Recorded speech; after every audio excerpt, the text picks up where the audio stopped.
Daremos inicio con los metales. Existen alrededor de 80 metales diferentes con aplicaciones muy diversas. La mayoría proviene de los minerales, los cuales son sustancias elementales o compuestos presentes en la naturaleza. Una aleación es una mezcla homogénea de dos o más elementos, de los cuales al menos uno debe ser un metal. Propiedades físicas, mecánicas y químicas.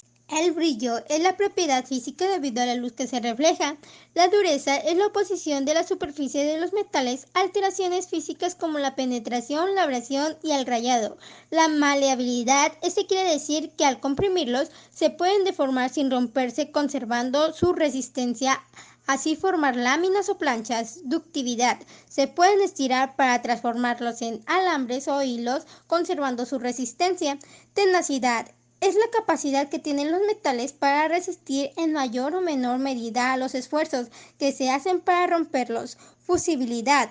Los metales tienen altos puntos de fusión para ser fundidos. Densidad. La mayor parte de los metales presentan altas densidades, son sólidos a temperaturas ambiente, excepto el mercurio. Metales ferrosos son aquellos metales que contienen hierro, como por ejemplo hierro dulce, hierro puro, acero inoxidable, acero galvanizado, entre otros. Podemos encontrar las propiedades del hierro puro: resistencia a la ruptura, la deformación, la tenacidad, la dureza del hierro mismo y la soldabilidad.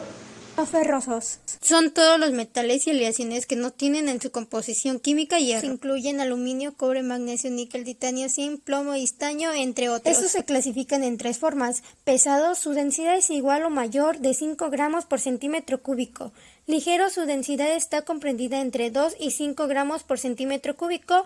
Ultraligero, su densidad es menor de 2 gramos por centímetro cúbico. Estos son algunos ejemplos de sus propiedades. Por ejemplo, el aluminio, metal ligero, densidad de 2.7 gramos por centímetro cúbico, punto de fusión de 660 grados Celsius. El aluminio se utiliza rara vez 100% puro y casi siempre se usa aliado con otros metales para mejorar alguna de sus características. Otro ejemplo que mencionaré es el plomo. Es un metal pesado con densidad de 11.35 gramos por centímetro cúbico. Su punto de fusión es de 327.4 grados Celsius y tiene usos muy especiales como las baterías de automatización. Cerámicos.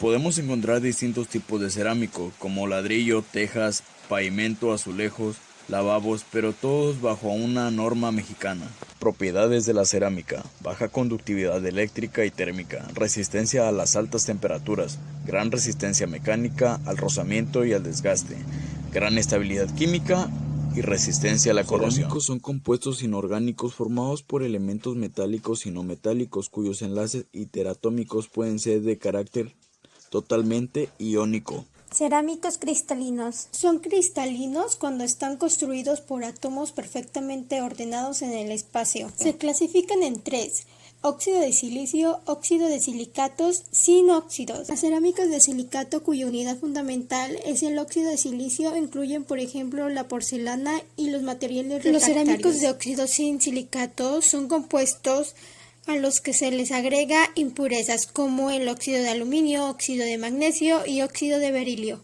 Vidrio. La elaboración del vidrio es a base de arena común.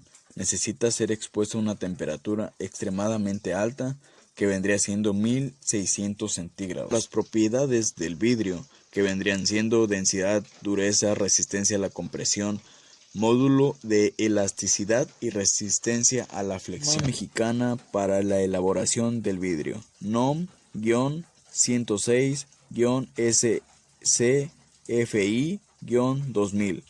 Polímeros son macromoléculas generalmente orgánicas. Es lo mismo que si tuviéramos una cadena. Los monómeros vendrían siendo los eslabones, mientras que el polímero sería la cadena completa. Podemos clasificar, por ejemplo, a través de su obtención en sintéticos, es decir, creados por el hombre, como pueden ser los plásticos, las garrafas y entre otros. Los naturales, como por ejemplo el ADN, proteínas y anidro. Materiales compuestos: todos aquellos materiales que están hechos por dos o más tipos de materiales, como viene siendo un ejemplo claramente la fibra de carbono, la fibra de vidrio. La fibra de vidrio también tiene que ocupar resina e igualmente la fibra de carbono. Resistencia, baja densidad, flexibilidad de formas, alta resistencia dieléctrica, gran capacidad de consolidar en las partes, resistencia en la corrosión y comportamiento de fatiga.